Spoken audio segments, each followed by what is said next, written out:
Shalom anak-anak muda, selamat datang di ibadah online GFC hari ini. Saat lagi kita akan memulai online service kita. Mari siapkan hati dan pikiran kita untuk fokus dalam ibadah sore hari ini.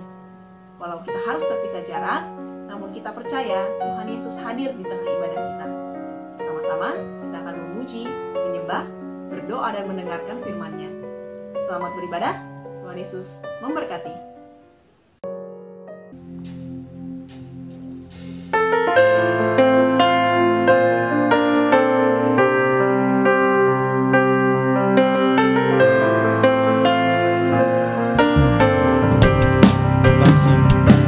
Siapkan hati kita datang ke hadirat Tuhan, menyembah dan meninggikan nama Tuhan. Kita datang di hadirat-Nya Yesus. Terima kasih Tuhan Yesus. Terima kasih Tuhan. Aku datang dan berserah, ku datang, Kau yang berkuasa dalam gelap, Kau setia, Kau cahaya hidupku.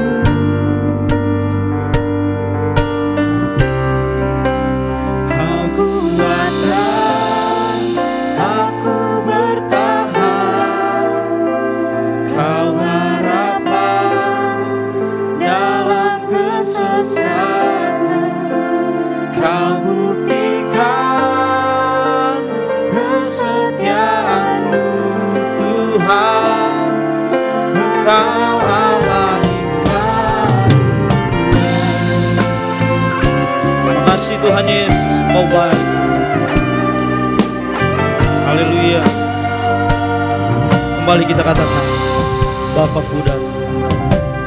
Aku datang untuk menyembah, Kau datang, Kau yang bertahan dalam nama, Kau sempurna, Kau cahaya. Bapakku datang untuk menyembah. Aku datang untuk menyembah, ku nyatakan Kau yang bertahan dalam lemah, Kau sempurna, Kau cahaya bagiku. Sama-sama kita katakan, Kau kuatkan aku bertahan. Aku bertahan, Kau harapan dalam kesesatan, Kau buktikan kesetiaan-Mu Tuhan, Engkau Allah Immanuel. Lagi Kau kuatkan. Terima kasih Tuhan. Kau harapan dalam kesesatan, Kau buktikan kesetiaan-Mu Tuhan, Engkau Allah Immanuel. Mari kita sembah Tuhan, kita tinggikan Tuhan. Kau yang selalu menyertai kehidupan kami Tuhan. Terima kasih Tuhan Yesus. Oh haleluya, haleluya. Kau baik Tuhan, Kau sungguh baik. Nyatakan pengagungan-Mu kepada Tuhan, naikkan syukur-Mu kepada Tuhan, karena Dia begitu baik dalam kehidupan. Haleluya, haleluya, haleluya. Glory, glory, haleluya, haleluya. Terima kasih Tuhan. Terima kasih Tuhan. Terus sembah Tuhan. Kita sembah Dia. Haleluya. Kami bersyukur Tuhan. Kami sangat bersyukur. Terima kasih Tuhan Yesus. Terima kasih Tuhan Yesus. Haleluya. Oh, haleluya. Haleluya. Immanuel. Kau Immanuel Tuhan.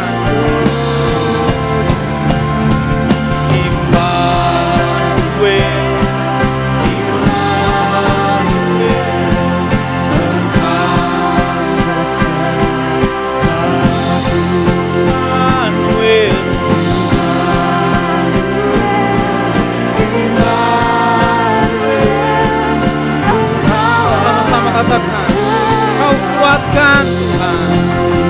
Haleluya.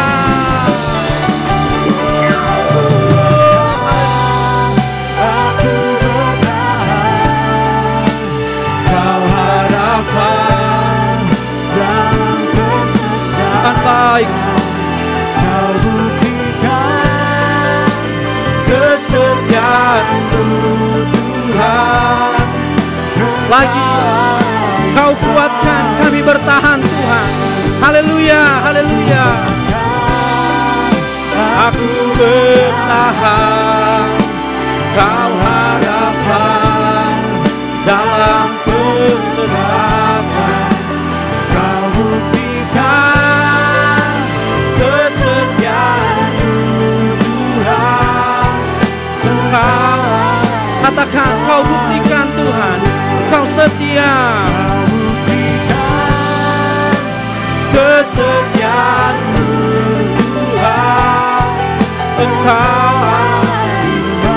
Allah Immanuel. Engkau, sekali lagi, Engkau Allah Immanuel. Engkau Allah Immanuel.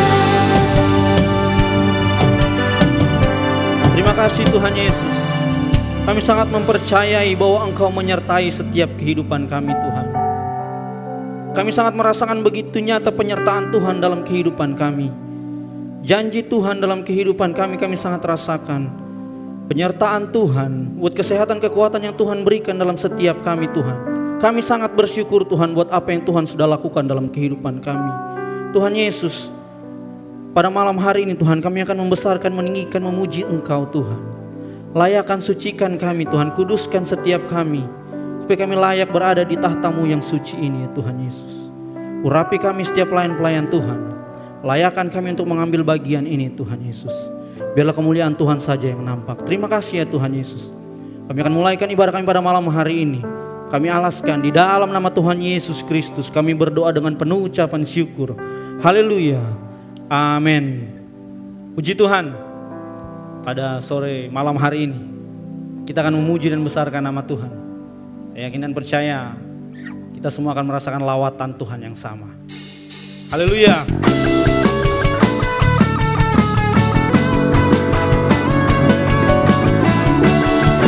Tiba saatnya. Terima kasih Tuhan.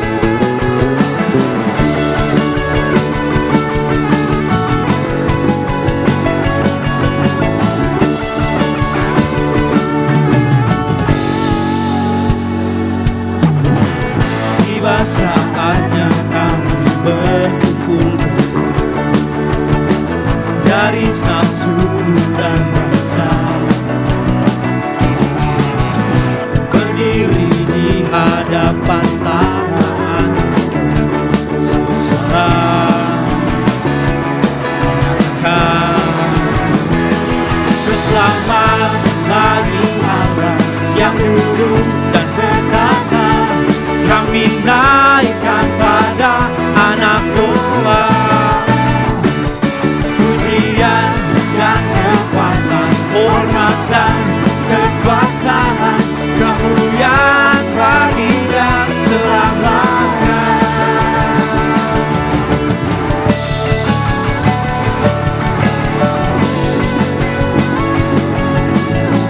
Haleluya. Mari kita katakan, tiba saatnya. Tiba saatnya kami berkumpul bersatu dari setiap suku dan bangsa, berdiri di hadapan tataan satu suara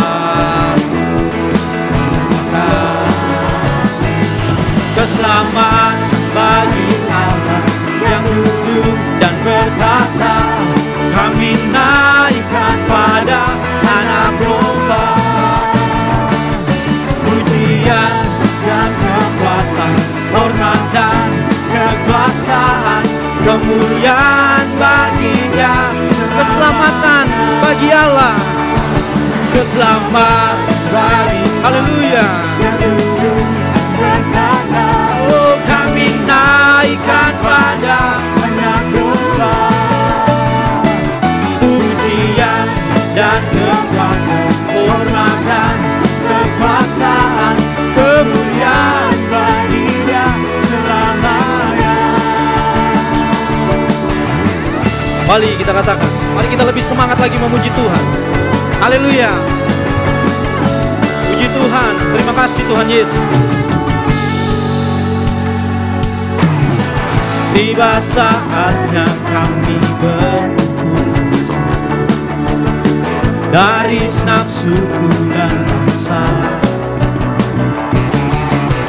berdiri di hadapan tahta Anak satu suara.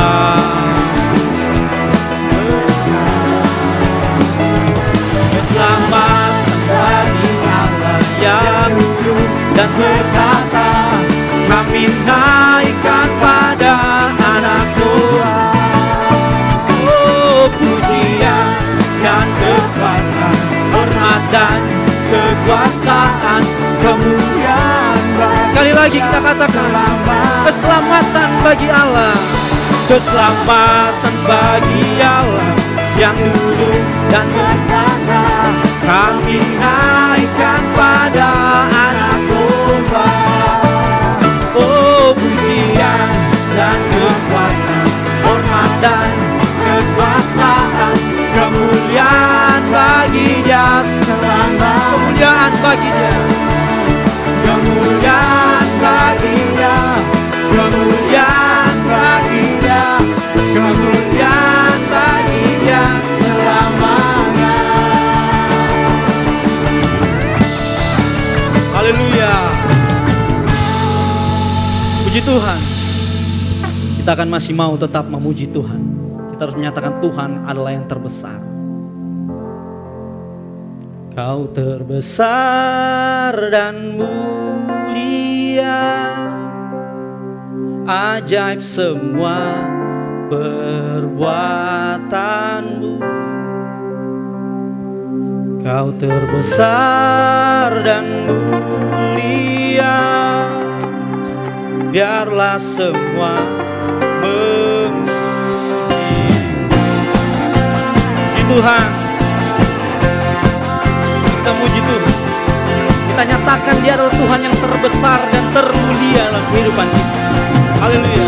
Seperti aku memuji, senang jiwaku bernyanyi, karena Roh-Mu ada dalamku. Tuhan, ku angkat tanganku memuji, ku angkat suara dan bernyanyi, karena Roh-Mu ada dalamku. Tuhan, Mari menari, mari menari memuji, ungkapkan sukacita di hati.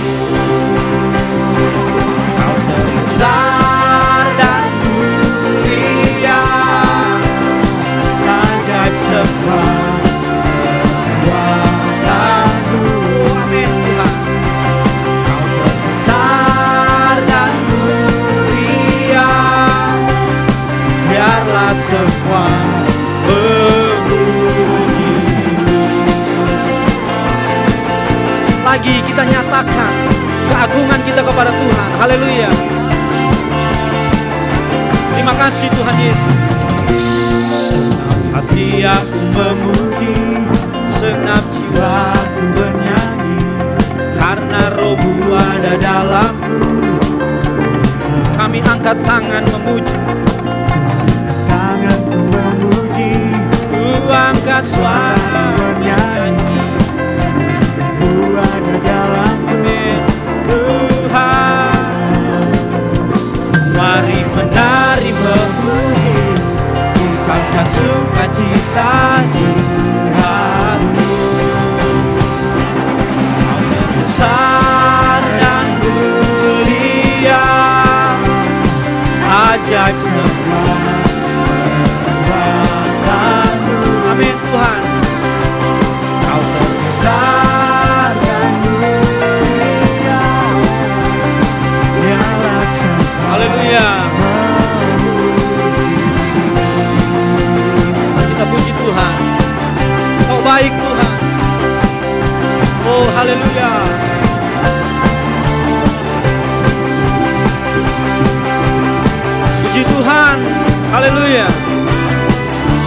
terbesar dan termulia.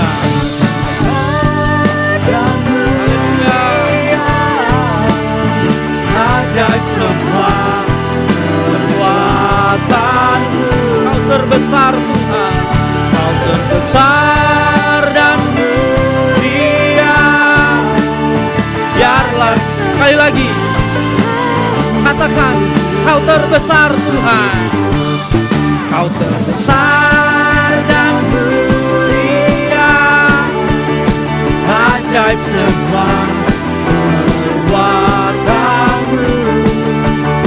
Oh, Kau terbesar dan mulia. Biarlah semua, Biarlah semua, biarlah semua, sekali lagi, biarlah semua, biarlah semua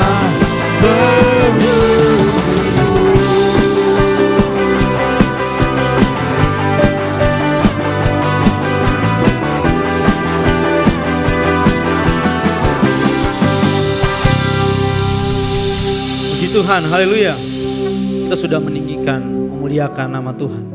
Tiba saatnya kehidupan kita akan diisi oleh kebenaran firman Tuhan. Dan kita sangat meyakini pertolongan Tuhan dalam kehidupan kita. Musim akan terus berganti, tapi yang kita percayai janji Tuhan bahwa Tuhan tidak akan pernah membiarkan dan meninggalkan kita. Dia akan selalu menyertai kehidupan. Mari kita naikkan ucapan syukur kita kepada Tuhan, bahwa Tuhan begitu baik dalam kehidupan. Terima kasih Tuhan. Haleluya.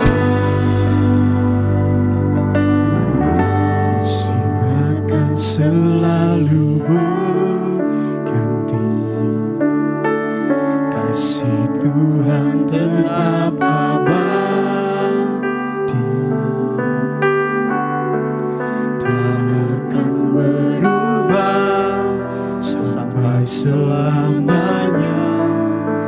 Ku tetap percaya.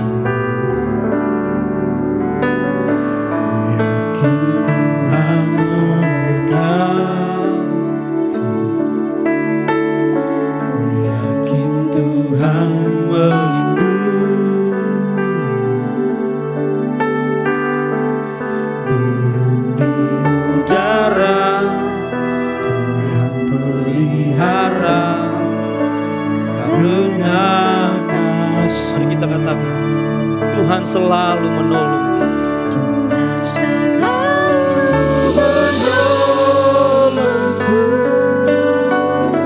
selalu menjagaku.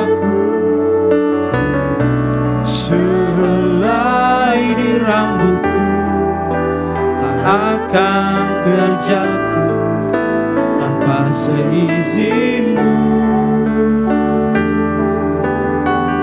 Tuhan selalu menolongmu, selalu menjagaku. Dia mengenyangkanku dan peliharaku seumur hidup.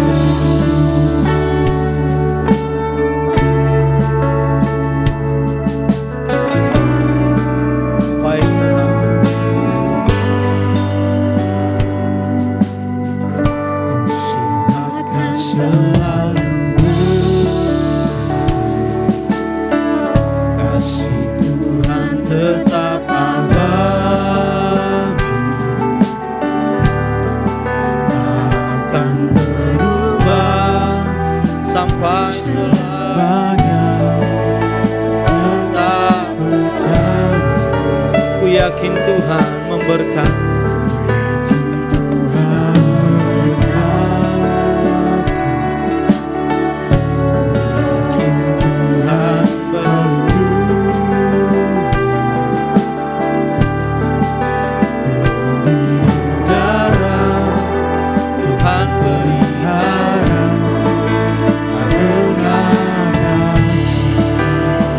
Tuhan selalu menolong.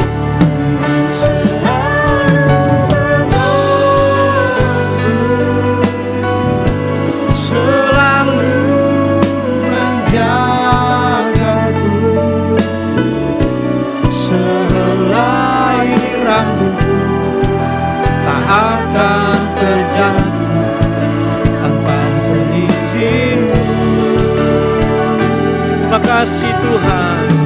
selalu menolong, selalu menjagaku. Dia mengenyangkanku Dan melihara. kali kita katakan, Tuhan selalu menolongku. Terima kasih Tuhan. Menolong,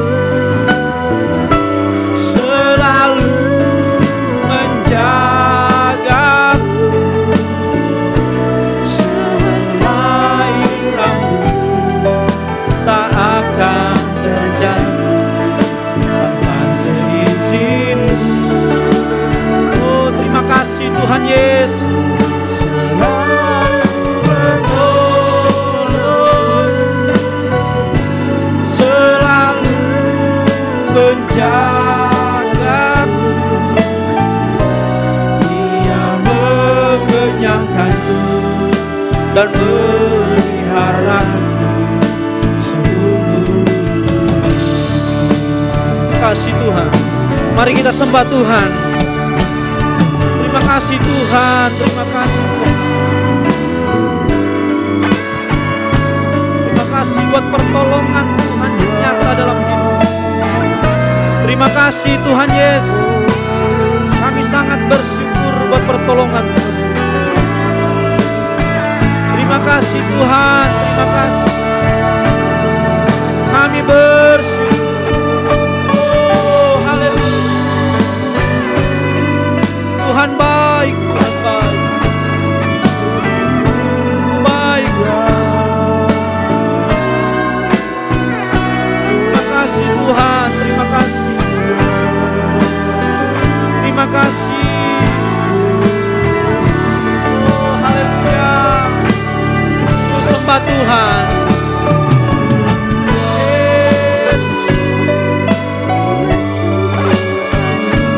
Terima kasih Tuhan Yesus. Tuhan, Engkau baik Tuhan.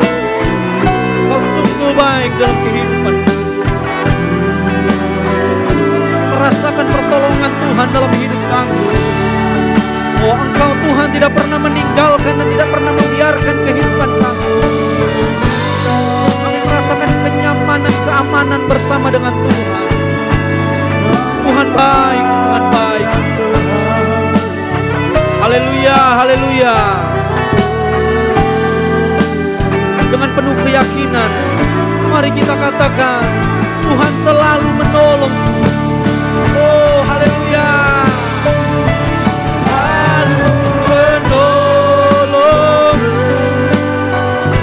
selalu menjagaku.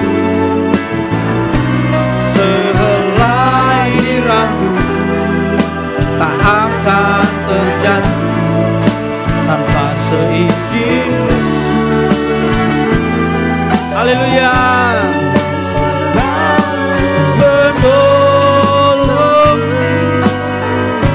selalu menjagaku. Dia mengenyangkanku Dan melihara. dengan iman kita katakan, Dia mengenyangkanku dan memeliharaku. Dia mengenyangkanku Dan melihara. sekali lagi, Dia mengenyangkanku. Terima kasih Tuhan. Dia mengenyangkanku Dan melihara seluruh hidup.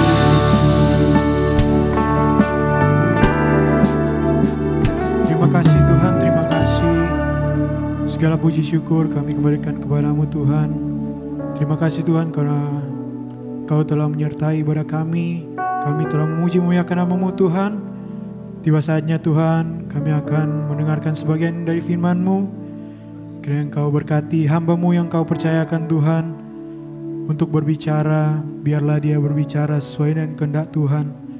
Dan kami yang mendengar Tuhan, kami bisa diberkati oleh firman-Mu yang akan kami gunakan di kehidupan kami sehari-hari kami Tuhan. Terima kasih Tuhan, terima kasih. Kami siap untuk mendengarkan firman-Mu penuh dengan ucapan syukur dalam nama Yesus. Haleluya, haleluya. Amin.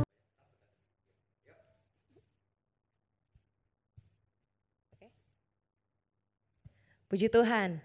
Teman-teman yang dikasihi dan diberkati oleh Tuhan, saya bersyukur kepada Tuhan buat anugerah Tuhan yang besar. Saya percaya teman-teman semua yang ada di rumah masing-masing, semua ada dalam penyertaan Tuhan, semua tetap ada dalam perlindungan Tuhan, amin. Dan kita bersyukur hari ini kita masih boleh diberikan kesempatan oleh Tuhan untuk beribadah kepada Tuhan. Dan saat ini teman-teman kita akan bahas satu kebenaran firman Tuhan yang kembali kita akan membahas tentang yang namanya berbuah. Nah, saya percaya teman-teman tahu tentang arti dari kata berbuah ini. Apalagi sebagai anak-anak Tuhan, sebagai orang-orang yang percaya kepada Tuhan, tentunya yang diinginkan oleh Tuhan dari setiap hidup kita, orang yang percaya kepada Tuhan sekalipun kita masih muda adalah berbuah. Berbuah ini adalah sesuatu yang dituntut oleh Tuhan dalam setiap kehidupan orang-orang percaya. Sebagaimana seseorang yang menanam pohon mengharapkan hasil dari tanamannya itu, mengharapkan buah dari apa yang dia tanam, maka demikian juga dengan Tuhan. Tuhan mau setiap kehidupan kita anak-anak Tuhan itu menghasilkan buah yang sesuai dengan kehendak Tuhan. Buah yang sesuai dengan apa yang Tuhan inginkan. Buah yang manis, buah yang menyenangkan, buah yang menyegarkan, yang memberikan kenikmatan bagi sang pemilik buah itu. Nah, untuk itu teman-teman yang dikasihi dan diberkati oleh Tuhan, saat hari ini mari sama-sama kita akan buka satu kebenaran firman Tuhan yang saya ambil di dalam kitab Mazmur. Mazmur pasal yang pertama ayatnya yang ketiga. Sambil teman-teman buka di Alkitab masing-masing, sama-sama kita buka dalam Mazmur pasal yang pertama ayatnya yang ketiga. Sambil teman-teman memperhatikan, saya akan bacakan untuk kita semua. Demikian firman Tuhan. Ia seperti pohon yang ditanam di tepi aliran air yang menghasilkan buahnya pada musimnya dan yang tidak layu daunnya, apa saja yang diperbuatnya berhasil. Nah teman-teman yang dikasihi dan diberkati oleh Tuhan, kembali kita akan membahas tentang yang namanya berbuah. Dalam Mazmur pasal yang pertama, ayat yang pertama sampai ayat yang ke-6 ini, sangat jelas di sana bahwa pemazmur membahas tentang ada dua jalan yang harus dipilih oleh orang-orang yang ada, oleh setiap manusia. Ada dua pilihan untuk seseorang berjalan, yaitu seperti Lembaga Alkitab Indonesia memberikan judul Jalan Orang Benar dan Jalan Orang Fasik. Nah, jadi ada dua jalan yang di sana bisa jadi satu pilihan untuk seseorang berjalan, yaitu jalan orang benar dan yang kedua adalah jalan orang fasik. Dan firman Tuhan jelas katakan bahwa ini yang terjadi hari-hari ini, di mana ada jalan yang harus dipilih oleh setiap manusia, ada jalan yang harus dipilih oleh setiap orang. Mana yang harus dia ikuti? Jalan orang benar atau jalan orang fasik? Dan firman Tuhan katakan dalam ayatnya yang ke-6, di sana firman Tuhan katakan Tuhan mengenal jalan orang benar, tetapi jalan orang fasik menuju pada kebinasaan. Di sini firman Tuhan katakan bahwa Tuhan mengenal jalan orang benar, bahkan jalan orang fasik pun Tuhan kenal, Tuhan tahu. Tetapi jalan orang fasik berbeda, menuju pada yang namanya kebinasaan. Nah, teman-teman kita perhatikan dalam ayat yang ketiga ini, firman Tuhan kembali katakan bahwa ia seperti pohon yang ditanam di tepi aliran air yang menghasilkan buahnya pada musimnya dan yang tidak layu daunnya, apa saja yang diperbuatnya berhasil. Siapa mereka? Orang yang ada di jalan orang benar. Orang yang ada di jalan orang benar. Nah, kata ia seperti pohon yang ditanam di tepi aliran air ini adalah gambaran kehidupan orang benar, kehidupan orang-orang yang percaya kepada Tuhan yang berbuah. Yang berbuah, mereka adalah orang-orang yang ditanam di tepi aliran air. Amin. Mereka adalah orang-orang yang ditanam di tepi aliran air. Kembali perhatikan, pohon yang bertumbuh subur adalah pohon yang tertanam dekat dengan sumber air. Amin. Pohon yang bertumbuh subur adalah pohon yang tertanam dekat sumber air. Kenapa? Karena di dekat sumber air ini akarnya akan merambat. Dan akar ini adalah sebuah dasar dari pohon ini. Dan ketika akar meresap air ini akan terus mencari sumber air dan terus meresapnya dan dialirkan kepada bagian-bagian pohon. Sehingga pohon ini bertumbuh subur bahkan berbuah lebat. Ini perhatikan baik bahwa pohon ini akan bertumbuh subur dan berbuah lebat ketika dia berada dekat dengan yang namanya sumber air. Kita perhatikan baik bahwa satu tumbuhan khususnya pohon dia sangat bergantung erat dengan sumber air. Dia tidak bisa jauh dengan air. Kita bisa melihat bahwa tumbuhan ini sangat tergantung penuh dengan air ini saudara.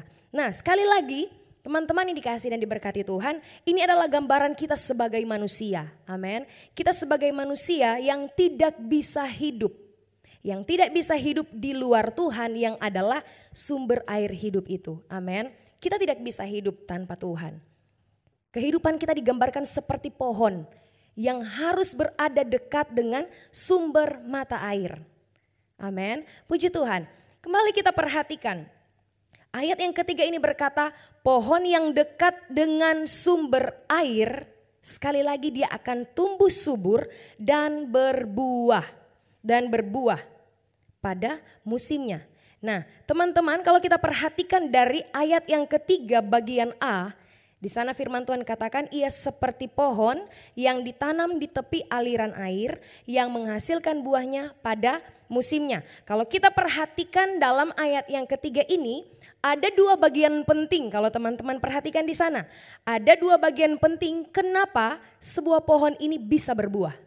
Dari ayat yang ketiga bagian A, ada dua hal penting sekali lagi kenapa sebuah pohon ini bisa menghasilkan buah. Yang pertama, karena pohon tersebut ditanam di tempat yang tepat. Jadi sekali lagi yang pertama, karena pohon tersebut ditanam di tempat yang tepat. Dan yang kedua adalah karena pohon tersebut menetap di tempat yang tepat. Jadi sekali lagi, dua bagian penting kenapa sebuah pohon ini bisa berbuah, bisa menghasilkan buah yang lebat, menghasilkan buah yang banyak, bertumbuh subur. Karena yang pertama, dia ditanam di tempat yang tepat dan yang kedua, dia menetap di tempat yang tepat. Nah, teman-teman, bagian yang pertama ini kita akan bahas satu persatu. Bagian yang pertama, ditanam di tempat yang tepat. Teman-teman, jika kita bandingkan, kita mengingat satu tumbuhan, ketika dia ditanam di tempat yang tidak tepat, dia tidak akan mungkin berbuah. Jangankan berbuah, bertumbuh pun dia akan sangat sulit. Bertumbuh pun dia akan sangat sulit. Jadi pohon ini harus ditanam di tempat yang tepat. Di mana tempat yang tepat ini? Dekat sumber mata air. Amin. Di tempat yang subur, dekat sumber mata air. Jadi sekali lagi, jangankan berbuah, bertumbuh saja dia sangat sulit. Nah, berbicara tentang tempat yang tepat ini bukan berarti di organisasi mana teman-teman berada. Tidak. Bukan berarti di gereja mana teman-teman ada. Tidak. Bukan berarti di komunitas mana teman-teman berada. Di komunitas mana teman-teman berkumpul, di lingkungan mana teman-teman berada, bukan seperti itu. Tetapi yang saya maksudkan dengan tempat yang tepat ini adalah di dalam siapa kita berada. Di dekat siapa dan di dalam siapa kita berada. Amin. Nah, teman-teman yang dikasih dan diberkati oleh Tuhan, satu hal yang pasti tentang tempat yang tepat ini untuk kita tertanam sebagai orang-orang Kristen. Tempat yang tepat ini adalah Tuhan. Pribadinya, firman-Nya, kehadirannya itu adalah tempat yang tepat untuk kita tertanam dan untuk kita bertumbuh bahkan berbuah sesuai dengan apa yang Tuhan mau. Jadi sekali lagi, tempat yang tepat ini bukan berbicara organisasi, bukan berbicara tentang gereja, bahkan bukan berbicara tentang komunitas di mana teman-teman berada atau lingkungan di mana teman-teman berada. Tetapi ini berbicara tentang dekat dengan siapa, Dekat dengan siapa atau di dalam siapa teman-teman berada? Yaitu hanya dekat dengan Tuhan. Ketika kita hidup ada dekat atau di dalam sumber itu, maka kita akan menikmati yang namanya pertumbuhan. Kita akan menikmati yang namanya hidup yang berbuah di dalam Tuhan. Kita perbandingkan dengan kehidupan pohon yang ada di sekitar kita. Kita lihat pohon itu akan bertumbuh subur ketika dia berada dekat sumber mata air. Pohon yang berbuah karena sumber hidup masuk dalam kehidupannya. Di dalam pohon itu, air itu meresap ya. Kalau kita lihat pohon di sekitar kita, kalau kita siram airnya meresap. Dan akhirnya yang kita lihat adalah air ini menjadi satu dengan pohon ini yang akhirnya membuat kehidupan yang baru bagi pohon ini, dan pohon ini pun menghasilkan buah pada musimnya. Jika kita bandingkan dengan kehidupan kita sebagai anak-anak Tuhan, orang-orang yang percaya kepada Tuhan, ketika kita hidup di dalam Tuhan, maka Tuhan akan menjadi bagian hidup kita. Dan kehidupan kita pun akan menghasilkan buah-buah yang dimana orang lain akan melihat Kristus ada di dalam kehidupan kita. Sekalipun kita masih muda, tetapi orang bisa melihat Kristus di dalam kita ketika kita hidup di dalam Tuhan. Kita menghasilkan buah-buah yang diinginkan oleh Tuhan, yang menyenangkan hati Tuhan, bahkan yang menyenangkan hati orang lain ketika kita bertemu dengan siapa saja yang kita temui. Nah teman-teman yang dikasih dan diberkati Tuhan, sekali lagi di dalam siapa kita tertanam itu akan menentukan buah yang kita hasilkan. Amin. Di dalam siapa kita tertanam itu akan menentukan buah yang akan kita hasilkan. Nah bagian yang kedua teman-teman kita perhatikan di sana. Bagian penting dari ayat yang ketiga ini. Kenapa satu pohon ini bisa menghasilkan buah? Yaitu yang kedua, karena pohon itu menetap di tempat yang tepat. Ya teman-teman, karena pohon ini menetap di tempat yang tepat. Nah, kita melihat ayat yang ketiga, perhatikan kembali bagian yang pertama. Ia seperti pohon yang ditanam di tepi aliran air. Kita perhatikan teman-teman, kata ditanam ini artinya tertanam, tidak berpindah-pindah, tidak dicabut untuk dipindah. Artinya ditanam ini dia betul-betul tertanam dan tidak akan bergeser kemana-mana. Nah satu pohon dia akan terus bertumbuh bahkan berbuah ketika dia tetap pada tempatnya. Amin. Ketika dia tetap berada di tempat yang tepat. Amin.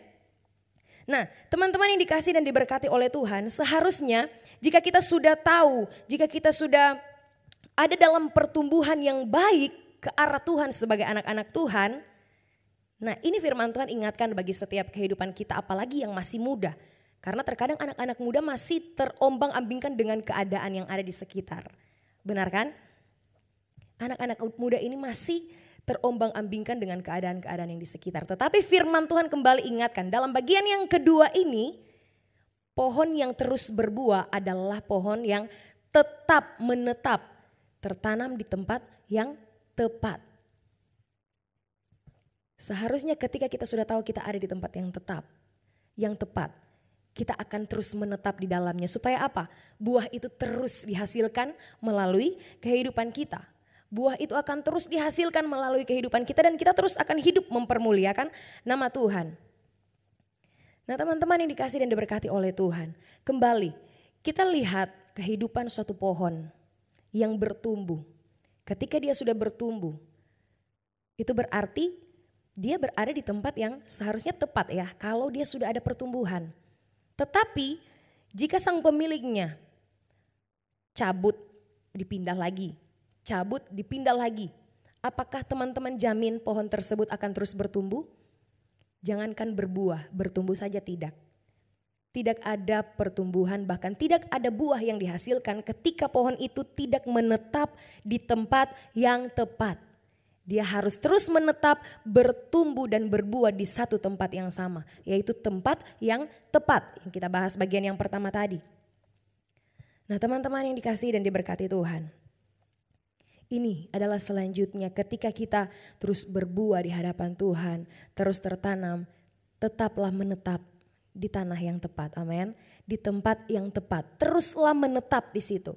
Nah teman-teman yang dikasih dan diberkati oleh Tuhan, berbicara tentang menetap di tempat yang tepat. Ini berbicara tentang kesetiaan kita, amin. Berbicara tentang kesetiaan kita terhadap tempat yang tepat itu. Berbicara tentang kesetiaan kita sebagai anak-anak Tuhan, sebagai anak-anak muda apalagi terhadap Tuhan yang adalah sumber yang memberikan hidup bagi kita. Yang berkuasa memberikan pertumbuhan dalam hidup kita, dalam iman kita, dan yang berkuasa membuat kita terus berbuah. Ini adalah berbicara tentang kesetiaan kita, menetap di dalam Tuhan. Jangan pernah bergeser dari tempat yang tepat itu. Yang sudah kita tahu bersama bahwa tempat yang tepat untuk kita berbuah adalah dekat sumber mata air itu. Jadi jangan pernah bergeser. Ini berbicara tentang yang namanya kesetiaan. Nah teman-teman yang dikasihi dan diberkati oleh Tuhan, dari dua bagian ini, yang pertama tertanam di tempat yang tepat, dan yang kedua menetap di tempat yang tepat. Mari sama-sama kita lihat tokoh-tokoh Alkitab yang dimana mereka hidup di dalam tempat yang tepat dan hidup menetap di tempat yang tepat ini. Nah, kita bisa didapati di sana dalam Mazmur pasal yang ke-62. Mazmur pasal yang ke-62 ayatnya yang pertama sampai ayat yang ke-13 kita dapati di sana ada tokoh Alkitab di sana tidak asing lagi bagi setiap kehidupan kita. Daud, ya. Teman-teman bisa perhatikan Daud. Daud ini adalah seorang yang dikatakan bahwa dia adalah orang yang tahu tempat yang tepat itu siapa. Bukan berbicara sekali lagi, ini bukan berbicara tentang organisasi, bukan tentang gereja, bukan tentang komunitas, tidak. Tetapi ini berbicara tentang siapa, kepada siapa, ya, di dalam siapa. Nah, Daud ini tahu tempat yang tepat. Makanya kalau teman-teman lihat dalam Mazmur pasal yang ke-62 dari ayat yang kedua sampai ayat yang seterusnya, khususnya ayat yang kedua, dia berkata bahwa hanya dekat Allah saja aku tenang, daripadanya lah keselamatanku. Kita tahu bersama latar belakang dari apa yang terjadi dari kehidupan Daud ketika dia dikejar-kejar oleh musuh. Ketika dia penuh dengan tekanan dalam kehidupannya. Tetapi Daud tahu tempat yang tepat itu siapa. Karena ketika dia berada di tempat yang tepat, dia akan terus berbuah. Bahkan bukan hanya itu saja, kalau kita lihat dalam Mazmur 63 ayat 4 sampai ayat yang ke-5. Dalam ayat 4 dia menyatakan bahwa dia tahu tempat yang tepat. Saya akan bacakan untuk kita semua. Mazmur 63 ayat 4. Sebab kasih setiamu lebih baik daripada hidup. Bibirku akan memegahkan engkau. Nah, dalam ayat yang keempat ini teman-teman bisa lihat bahwa di sini Daud menyatakan bahwa Tuhan ini adalah tempat yang tepat. Sebab kasih setiamu lebih baik daripada hidup. Ini dia menyatakan bahwa hanya Tuhan tempat yang tepat. Kasih setiamu lebih dari hidup, lebih dari apapun. Tuhan itu segala-galanya, kasih setianya itu segala-galanya. Makanya dalam ayat yang kelima kita perhatikan. Daud bukan hanya sekedar tahu tempat yang tepat, tetapi dia memilih menetap di tempat yang tepat. Ayat 5 perhatikan. Demikianlah aku mau memuji engkau seumur hidupku dan menaikkan tanganku demi namamu. Kita perhatikan dalam ayat yang kelima ini Daud menyatakan bahwa dia mau menetap di tempat yang tepat. Perhatikan ayat 5 bagian yang pertama. Demikianlah aku mau memuji engkau seumur hidupku. Daud mau menyatakan dia mau setia kepada tempat yang tepat, yang dimana tempat yang tepat itu yang adalah Tuhan sendiri yang memberikan dia terus untuk bertumbuh berbuah sekalipun di dalam tekanan. Sangat luar biasa teman-teman yang dikasih dan diberkati oleh Tuhan. Untuk berbuah, kita sekali lagi firman Tuhan ingatkan bahwa kita harus ada di tempat yang tepat, bahkan harus menetap di tempat yang tepat juga. Bukan hanya sekedar tertanam di tempat yang tepat, tetapi kita harus menetap di tempat yang tepat. Nah, contoh Alkitab yang kedua, mari sama-sama kita lihat. Di dalam Lukas pasal yang kedua, Lukas pasal yang kedua, Injil Lukas pasal yang kedua, kita perhatikan dalam ayat 36 sampai ayat 38. Saya akan bacakan untuk kita semua dan teman-teman di rumah sambil memperhatikan di Alkitab masing-masing. Demikian firman Tuhan. Lukas pasal yang kedua ayat 36 sampai 38. Lagi pula di situ ada Hana, seorang nabi perempuan, anak Fanuel dari suku Asher. Ia sudah sangat lanjut umurnya. Sesudah kawin ia hidup 7 tahun lamanya bersama suaminya. Dan sekarang ia janda dan berumur 84 tahun. Ia tidak pernah meninggalkan bait Allah dan siang malam beribadah dengan berpuasa dan berdoa.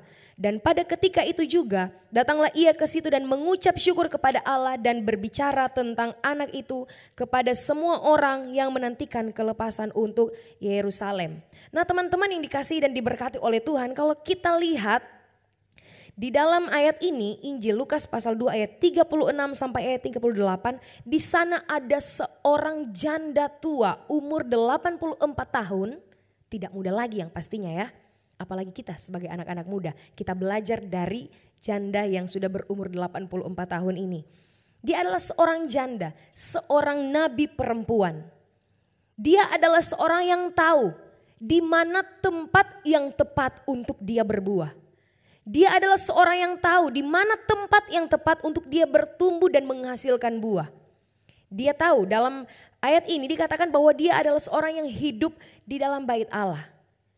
Firman Tuhan katakan dia adalah seorang yang sudah lanjut umurnya tetapi tidak pernah meninggalkan bait Allah. Dia adalah seorang yang tidak pernah meninggalkan bait Allah.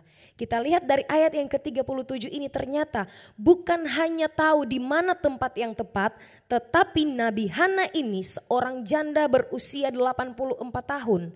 Dia juga menetap di dalam tempat yang tepat.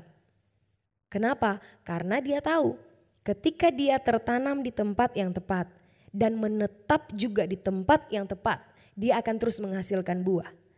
Lihat dalam bagian yang terakhir dari ayat 38.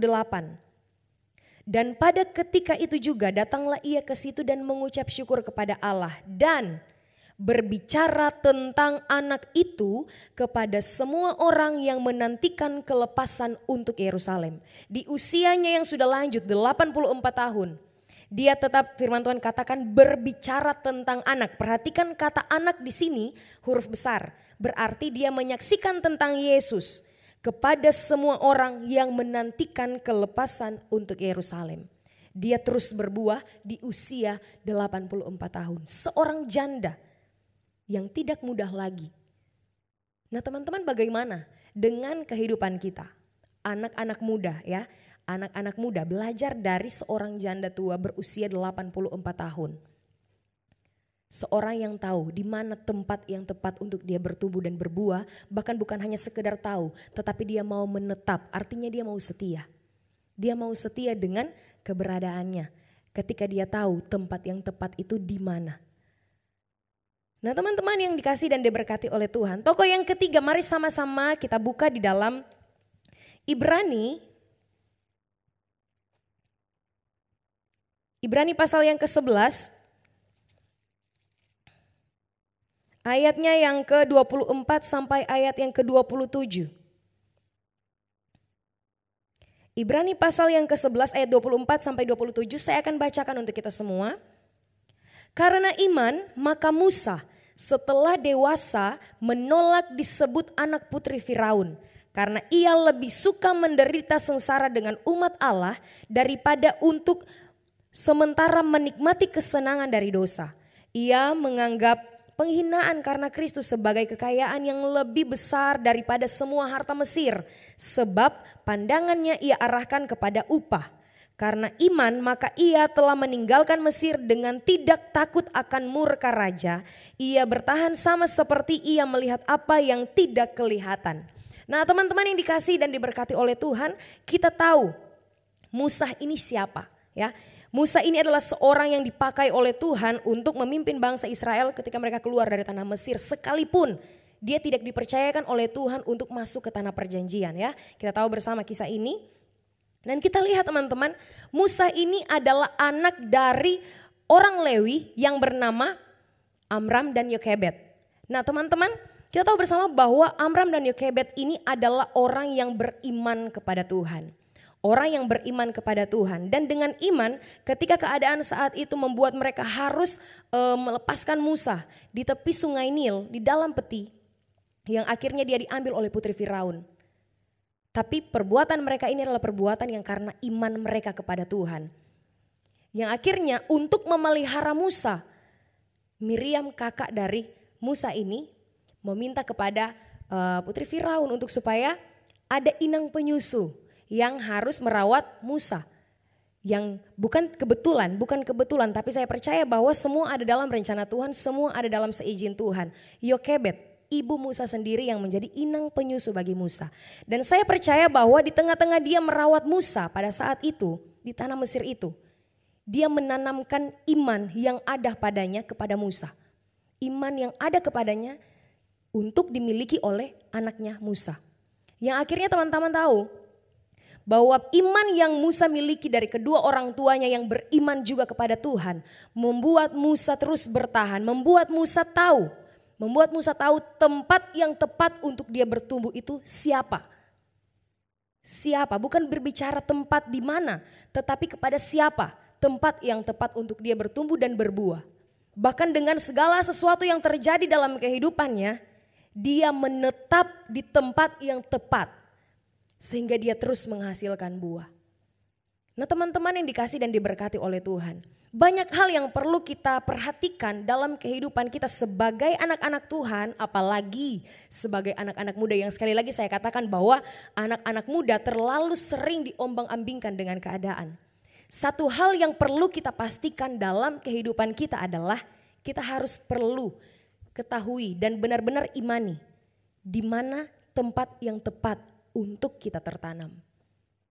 Dan bukan hanya itu saja, sekali lagi kita harus menetap, artinya kita harus setia di tempat di mana kita bertumbuh. Di mana tempat yang tepat itu, kita harus menetap di sana. Amin. Dan dengan begitu kita akan melihat, kita akan semakin hari semakin bertumbuh. Bertumbuh kerohanian kita, bertumbuh iman kita ke arah Tuhan, bahkan kita akan menghasilkan buah yang dimana orang lain bisa melihat itu, bahkan kehidupan kita pun akan mempermuliakan nama Tuhan. Nah teman-teman yang dikasihi dan diberkati oleh Tuhan, menjadi satu pertanyaan bagi kehidupan kita sekarang, di mana posisi kita sekarang? Oke, kita tahu tempat yang tepat itu di mana. Tuhan adalah sumber segalanya. Sumber air, tempat yang tepat, dekat dengan Tuhan, bahkan hidup di dalam Tuhan itu adalah tempat yang tepat. Tetapi di hari-hari ini yang menjadi pertanyaannya adalah, apakah kita masih menetap di tempat yang tepat itu? Nah jawabannya ada di diri kita sendiri, ada pada masing-masing kita, jawabannya ada pada kita. Amin. Nah teman-teman, satu contoh dalam tokoh Alkitab di mana seseorang yang dia sudah tahu tempat yang tepat, tetapi dia tidak menetap di dalamnya. Mari sama-sama kita buka di dalam 2 Timotius pasal yang keempat. 2 Timotius pasal yang keempat ayatnya yang ke-10. Di sana firman Tuhan katakan, menyebutkan satu tokoh. Karena Demas telah mencintai dunia ini dan meninggalkan aku. Sampai di situ saja, sekali lagi. Karena Demas telah mencintai dunia ini dan meninggalkan aku. Aku di sini artinya Paulus, ya. Demas ini adalah rekan sekerja dari Rasul Paulus dalam pemberitaan Injil. Artinya apa? Dia adalah seorang yang tahu kebenaran. Dia adalah seorang yang tahu akan firman, ya. Dia adalah seorang yang bersama-sama dengan Rasul Paulus untuk melakukan tugas pelayanan. Tetapi firman Tuhan katakan, karena Demas telah mencintai dunia ini dan meninggalkan aku. Padahal notabene-nya dia adalah seorang yang tahu di mana tempat yang tepat untuk bertumbuh dan berbuah. Tetapi dia tidak menetap di tempat yang tepat. Nah, teman-teman perhatikan, kehidupan Demas adalah kehidupan yang tidak menetap di dalam tempat yang tepat. Jadi sekali lagi yang berakibat apa? Dia tidak menghasilkan buah, bahkan dia tidak bertumbuh lebih lagi. Sekali lagi, jangankan berbuah, bertumbuh pun tidak.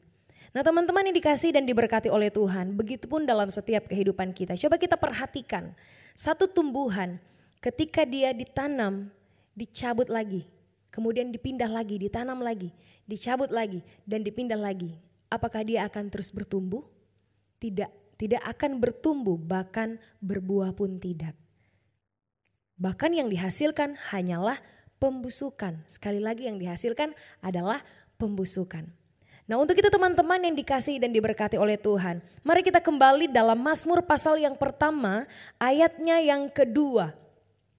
Ini adalah orang yang hidupnya menetap di tempat yang tepat. Dalam ayat yang kedua firman Tuhan katakan, Mazmur pasal yang pertama ayatnya yang kedua. Tetapi yang kesukaannya ialah Taurat Tuhan, dan yang merenungkan Taurat itu siang dan malam.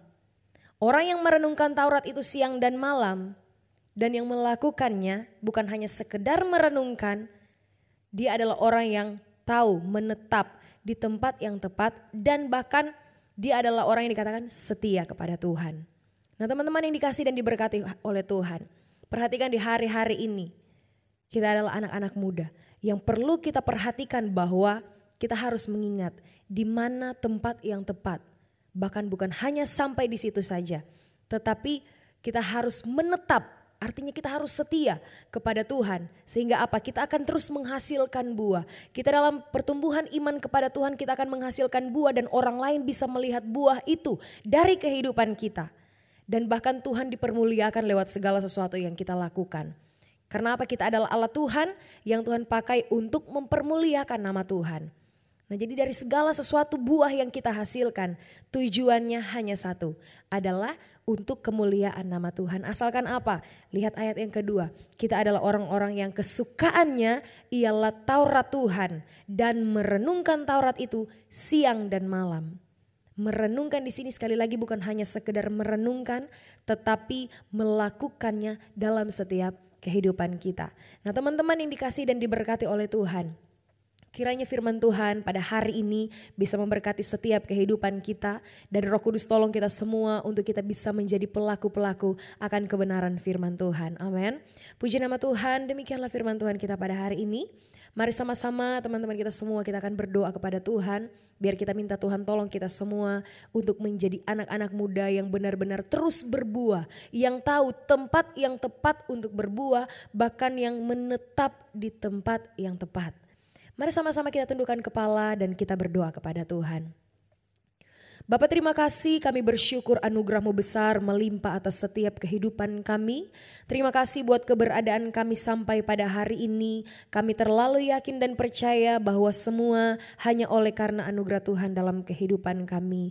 Dan terima kasih buat kesempatan yang Tuhan beri bagi kami. Kami boleh memuji memuliakan Tuhan, kami boleh bersekutu dengan Tuhan. Bahkan kami boleh mendengarkan kebenaran firman Tuhan. Kami yakin dan percaya kebenaran firman Tuhan yang telah kami dengarkan itu adalah kerinduan Tuhan dalam hidup kami untuk kami lakukan dalam setiap kehidupan kami. Untuk itu Roh Kudus tolong kami, pegang erat tangan kami sebagai anak-anak muda yang ada untuk kami tahu di mana tempat yang tepat untuk kami tertanam dan bertumbuh berbuah banyak. Bahkan ajarkan setiap kami untuk mampu untuk terus menetap di tempat yang tetap, untuk terus setia dalam kepada Tuhan, dan biarlah nama Tuhan dipermuliakan melalui kehidupan kami. Terima kasih Tuhan Yesus yang baik, berkati setiap anak-anak muda yang mengikuti ibadah ini ya Tuhan. Berkati mereka keberhasilan demi keberhasilan menjadi bagian setiap kehidupan mereka. Masa depan yang indah dan mulia Tuhan pun jaminkan dalam setiap kehidupan mereka. Terima kasih Tuhan Yesus yang baik, terpujilah nama-Mu. Ini yang menjadi doa kami, syukur kami kepada Tuhan. Dan kami akhiri ibadah kami di kesempatan hari ini dengan ungkapan syukur kepada Bapa yang baik. Di dalam nama Tuhan Yesus Kristus kami sudah berdoa. Haleluya, puji Tuhan. Amin.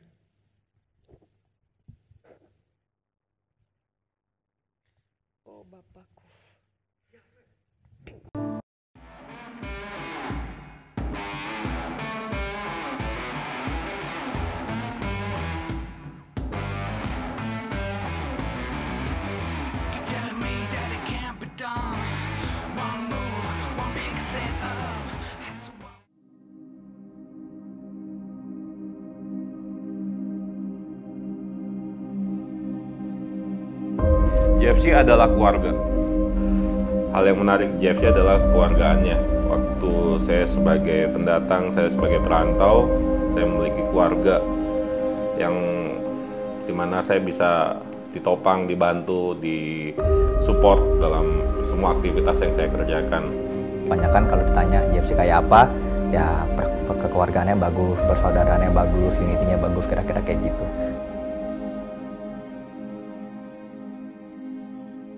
JFC itu mulai dari awal jadi komunitas buat gue di Jakarta biar mengenal lagi lebih dekat dengan Tuhan. Menurut aku bukan cuma organisasi atau kelompok Kristiani, tapi lebih ke keluarga sih menurut aku. Karena I found my new family here. Dimana kan kalau aku kan di sini dari anak rantau dari luar kota, jadi aku menemukan keluarga aku yang baru di sini dengan teman-teman yang begitu baik.